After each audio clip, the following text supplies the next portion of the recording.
ചെറുപുഴ മേലെ ബസാറിൽ വർഷങ്ങളായി പ്രവർത്തിച്ചുകൊണ്ടിരുന്ന KS. Banana എന്ന സ്ഥാപനം വിപുലീകരിച്ച് പ്രവർത്തനം തുടങ്ങി. സെൻട്രൽ ബസാറിലുള്ള ദിലൂസ് ബേക്കറി കൂൾ ബാർ പ്രവർത്തിക്കുന്ന ബിൽഡിംഗിൽ വേൾഡ് വിഷൻ ഇലക്ട്രോണിക്സിന് മുൻവശത്താണ് പ്രവർത്തനം ആരംഭിച്ചത്.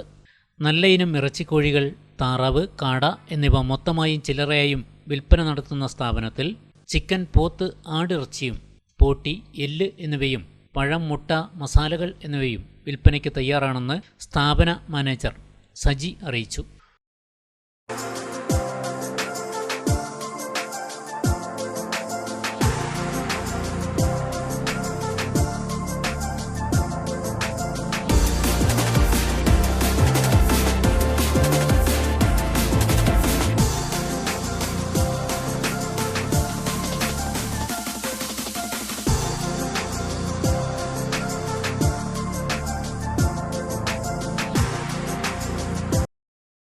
ഒക്ടോബർ 11 രാവിലെ മുതലാണ് സ്ഥാപനം പ്രവർത്തനം ആരംഭിച്ചതെന്നും എല്ലാവരുടെയും സഹകരണം പ്രതീക്ഷിക്കുന്നതായും സ്ഥാപന ഉടമ പറഞ്ഞു.